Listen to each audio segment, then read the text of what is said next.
Pujilah aku Tuhan, cobalah aku Tuhan, selidiki batinku dan hatiku,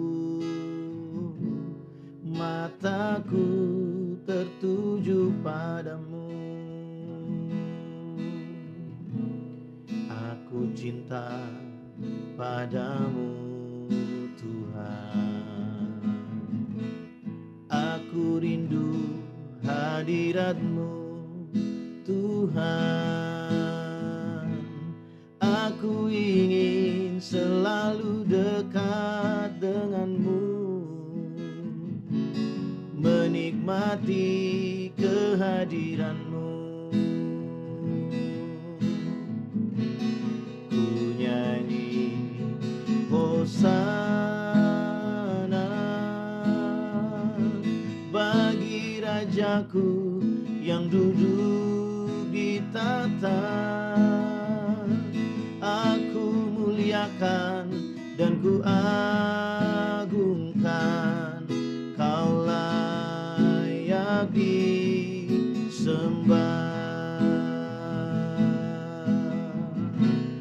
Ku nyanyi Hosana bagi Rajaku yang duduk di tahta. Aku muliakan dan ku agungkan, Kau layak disembah.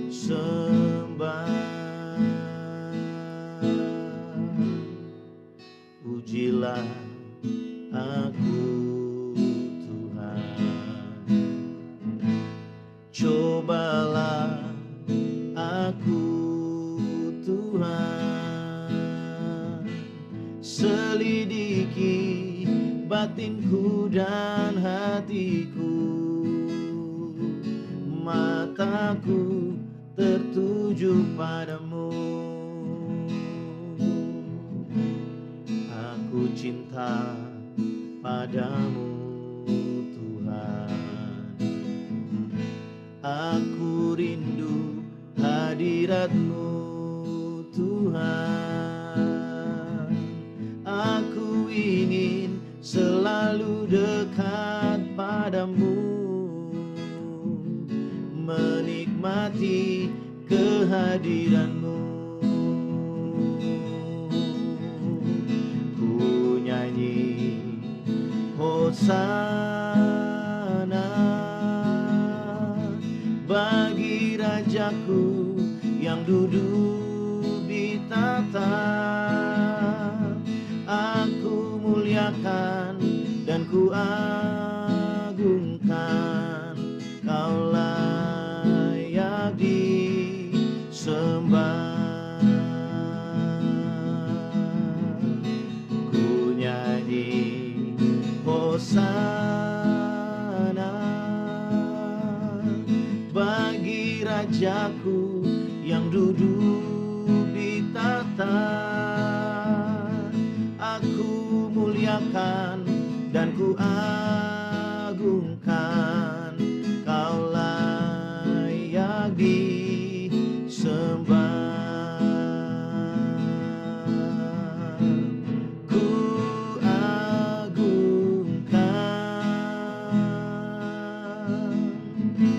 Yesus Raja, Dia berkuasa dan layak disembah. Ku agungkan, ku agungkan Yesus Raja, Dia berkuasa dan layak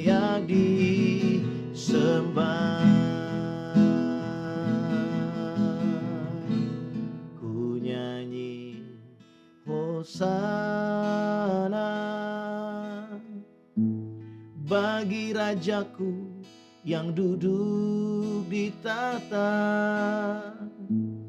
Aku muliakan dan ku agungkan, Kau layak disembah. Aku muliakan dan ku agungkan, Kau layak disembah.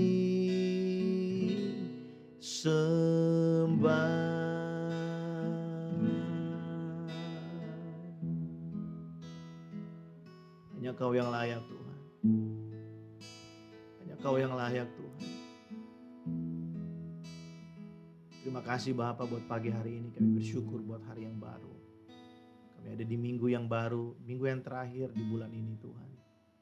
Sungguh kami bersyukur untuk kasih setiamu kalau 6 bulan sudah kami lewati di tahun ini bersama-sama dengan Engkau. Dan pagi hari ini kami boleh ada semua karena kebaikan-Mu. Kami datang bawa korban syukur kami, pujian kami Tuhan. Sebab memang hanya Engkau yang layak untuk terima segala pujian kami. Tuhan terima kasih, Kau begitu baik bagi kami. Kau sangat baik bagi kami ya Tuhan. Pagi ini kami mau merenungkan firman-Mu. Biarlah kami membuka hari kami dengan kami memandang wajah-Mu. Dan kami merenungkan kebenaran-Mu. Sebab kebenaran-Mu adalah kebenaran yang hidup bagi setiap kami. Yang memerdekakan setiap kami. Terima kasih ya Tuhan. Pujilah nama-Mu. Di dalam nama Tuhan Yesus Kristus kami berdoa. Amin. Shalom warga kerajaan, puji Tuhan kita berjumpa kembali pagi hari ini dalam breakfast. Senang sekali kita ada di minggu yang baru, di hari Senin yang terakhir di bulan Juni ini. Tidak terasa sudah 6 bulan kita lewati bersama-sama dengan Tuhan. Dan saya yakin dan percaya setiap kita pasti mengalami banyak hal bersama dengan Tuhan di sepanjang 6 bulan ini. Mungkin kalau dibuka ruang kesaksian, akan ada banyak kesaksian bagaimana Tuhan melakukan perkara yang dahsyat dan ajaib bagi kita. Nah saudara, minggu ini kita akan belajar beberapa hal yang masih ada hubungannya dengan tema kita, yaitu bagaimana kuasa Roh Kudus itu termanifestasi atau memberikan dampak dalam kehidupan kita. Nah kita akan belajar pagi hari ini dari kitab Yakobus. Saya mengajak setiap kita melihat Yakobus pasal yang pertama, ayat yang kedua sampai dengan ayat yang keempat. Demikian firman Tuhan. Saudara-saudaraku, anggaplah sebagai suatu kebahagiaan apabila kamu jatuh ke dalam berbagai-bagai pencobaan. Sebab kamu tahu bahwa ujian terhadap imanmu itu menghasilkan ketekunan. Dan biarlah ketekunan itu memperoleh buah yang matang supaya kamu menjadi sempurna dan utuh dan tak kekurangan satu apapun. Wow, ayat yang kedua ini mungkin sedikit membingungkan kita. Karena ada banyak orang yang merasa bahwa pencobaan itu adalah sesuatu yang buruk, ya. Orang nggak mau jatuh dalam pencobaan. Tapi firman Tuhan berkata, anggaplah sebagai suatu kebahagiaan apabila kamu jatuh ke dalam berbagai-bagai pencobaan. Jadi, Yakobus ingin memberikan kepada kita satu pemahaman yang baru tentang pencobaan. Pencobaan itu bukanlah sesuatu yang datang bagi orang percaya untuk menghancurkan kita. Saudara, waktu kita punya rumah, kemudian genteng di rumah kita itu bocor, waktu hujan ada air yang menetes sampai ke dalam rumah. Kemudian kita benerin, kita perbaiki atap rumahnya, genteng rumahnya kita perbaiki. Kapan kita tahu kalau gentengnya itu sudah benar-benar tertutup rapat dan air tidak akan jatuh lagi? Kapan? Pada saat hujan. Itu memberikan kita satu ilustrasi yang mudah bahwa waktu kita membangun kehidupan kerohanian kita membangun kehidupan kita di dalam Tuhan, kehidupan iman kita, perjalanan iman kita di dalam Tuhan. Kapan kita tahu bahwa kita berdiri kita membangun dengan benar? Kapan kita tahu kalau kita ini sedang melakukan apa yang benar? Ya, tidak ada cara lain. Harus diuji. Kita harus menghadapi ujian-ujian iman. Kita harus menghadapi pencobaan yang datang setiap hari, silih berganti. Pencobaan dan ujian itu tidak perlu kita kirimkan undangan untuk dia datang kepada hidup kita. Ujian itu akan datang dengan sendirinya. Setiap hari kita diuji. Kesabaran kita, mental kita, pengharapan kita, iman kita, kepercayaan kita, semua diuji setiap hari. Makanya Yakobus berkata, Anggaplah sebagai suatu kebahagiaan. Karena melalui ujian dan pencobaan itu akan membuat kita semakin bertekun dengan Tuhan. Kata bertekun ini penting untuk kita perhatikan karena kehilangan ketekunan dengan Tuhan itu yang membuat kita menjadi orang-orang yang lemah. Kalau kita mau jadi pribadi yang kuat, mari luangkan waktu untuk bersekutu dengan Tuhan. Kalau kita mau jadi pribadi yang punya ketahanan di tengah-tengah ujian, menjadi pribadi yang punya ketahanan di tengah pencobaan, tidak ada jalan lain. Tidak ada. Kita harus meluangkan waktu dengan Tuhan dalam ketekunan yang dibangun dari hari ke hari, dibangun dari waktu ke waktu.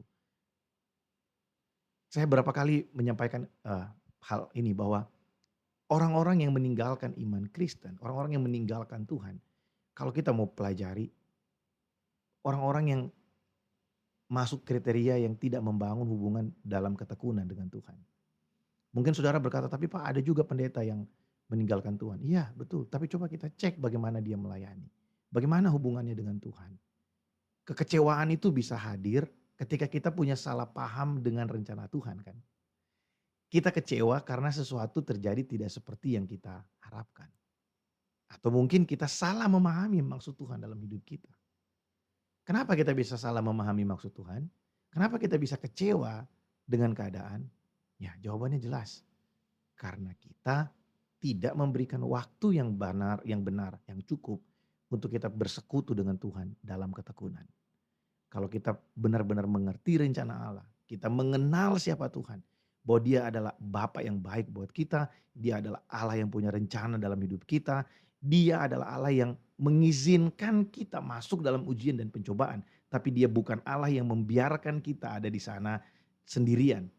Dia membiarkan kita, mengizinkan kita ada di dalam pencobaan dan ujian, tapi Dia tidak membiarkan kita sendirian di sana. Dan tujuannya mengizinkan kita ada di sana bukan untuk menghancurkan kita, bukan untuk membinasakan kita, tapi untuk mendewasakan kita, membuat kita ini punya ketekunan. Dulu mungkin kita malas berdoa, dulu mungkin kita malas ke gereja, malas baca Alkitab, tapi melewati ujian dan pencobaan, kita seringkali Tuhan harus pakai itu untuk membawa kita datang dan berlutut kepada Tuhan setiap hari. Tuhan harus pakai itu untuk datang, untuk pakai itu untuk membuat kita datang dan mengakui dengan sepenuhnya bahwa Tuhan itu berdaulat, berkuasa penuh dalam hidup kita. Makanya mulai hari ini kita belajar bahwa pencobaan dan ujian itu sesuatu yang baik buat kita. Nikmati prosesnya. Coba bertanya dalam diri kita, Roh Kudus, apa yang ingin Engkau ubahkan dari kehidupanku? Apa targetmu dalam kehidupanku? Apa yang ingin Engkau jangkau dari kehidupanku?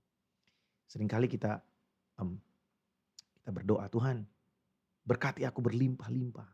Tuhan berkati aku berlimpah-limpah. Pekerjaan tanganku, apa yang aku usahakan, berkati Tuhan berlimpah-limpah. Tapi kok sepertinya berkatnya kok gak datang-datang ya. Mungkin yang ingin Tuhan ubahkan itu sebenarnya bukan finansial kita terlebih dahulu. Tapi Tuhan ingin mengubahkan. Mungkin hati kita punya berhala yang namanya pengakuan. Hati kita punya berhala yang namanya hedonisme. Sehingga Tuhan kalau memberkati kita di saat seperti itu, di saat berhala dalam hati kita ini belum pulih, maka kita sedang memberi makan berhala yang ada di dalam diri kita. Kalau berkatnya itu datang. Yang Tuhan lakukan apa? Tuhan izinkan kita ada dalam pencobaan. Tuhan menguji hati kita. Seperti ya pujian yang kita naikkan tadi. Tuhan menguji hati kita sampai Dia menemukan hati kita ini benar di hadapannya. Melalui apa? Ya, melalui pencobaan dan ujian yang kita hadapi setiap hari. Makanya ujian kehidupan itu membawa kita semakin dewasa, semakin kuat di dalam Tuhan. Warga kerajaan, biarlah kita semua memahami hal ini. Dan kita bisa belajar dari sini. Dan kita bisa menemukan sesuatu yang paradigma yang baru tentang Tuhan. Saya tahu setiap kita pasti punya pergumulan. Setiap kita pasti punya persoalan setiap hari. Dan seringkali kita mungkin salah paham dengan persoalan itu. Mungkin saking banyaknya kita sampai berpikir jangan-jangan Tuhan mau saya mati ngadepin persoalan. Enggak. Tuhan mau kita jadi dewasa. Tuhan mau kita jadi kuat. Tuhan mau kita hidup dalam ketekunan. Dan saudara bersyukur kalau Tuhan berurusan dengan diri kita. Berarti Dia mau kita berubah. Ya, saya pernah bilang kalau kita masih ditegur Tuhan, kita masih dikasih nasihat sama Tuhan, bersyukur. Berarti Tuhan masih mau kita berubah. Saudara, biarlah perenungan pagi hari ini menjadi kekuatan bagi setiap kita. Mari tetap bersemangat, tetap bergairah dengan Tuhan. Tuhan mau kita hidup dalam ketekunan. Ayo bangun ketekunan dalam beribadah. Bangun ketekunan dalam berdoa. Bangun ketekunan dalam membaca firman Tuhan. Karena dari situlah kita belajar untuk menjadi semakin kuat di dalam Tuhan. Dan kita semakin bertumbuh dewasa dalam pengenalan akan Tuhan. Mari kita berdoa. Tuhan, terima kasih buat pagi ini. Kami bersyukur buat firman-Mu. Kami bersyukur untuk hadirat-Mu di tengah-tengah kami. Hamba berdoa memberkati umat-Mu ya Tuhan. Apapun yang akan kami kerjakan hari ini, biarlah Roh Kudus menuntun kami, membawa kami supaya kami mengerti rencana-Mu, mengerti kehendak-Mu. Dan Tuhan, kami berdoa, hamba berdoa pagi hari ini Tuhan. Kalau ada anak-anak-Mu yang sedang menghadapi pergumulan, mungkin sedang mencari pekerjaan, sedang berdoa untuk pasangan hidup, sedang berdoa Tuhan untuk kesembuhan dari sakit penyakit. Aku berdoa Roh Kudus, Engkau yang menjamah, menguatkan, memberikan kami semangat yang baru, pengharapan di dalam Engkau. Sekalipun mungkin belum terjadi apa-apa seperti yang kami rindukan, tapi bukan berarti Engkau meninggalkan kami. Engkau tetap setia bersama dengan kami, menjadi kekuatan buat kami. Terima kasih Tuhan, terpujilah nama-Mu, di dalam nama Tuhan Yesus kami berdoa. Amin. Puji nama Tuhan. Selamat pagi warga kerajaan, selamat beraktivitas. Tuhan Yesus memberkati setiap kita. Shalom.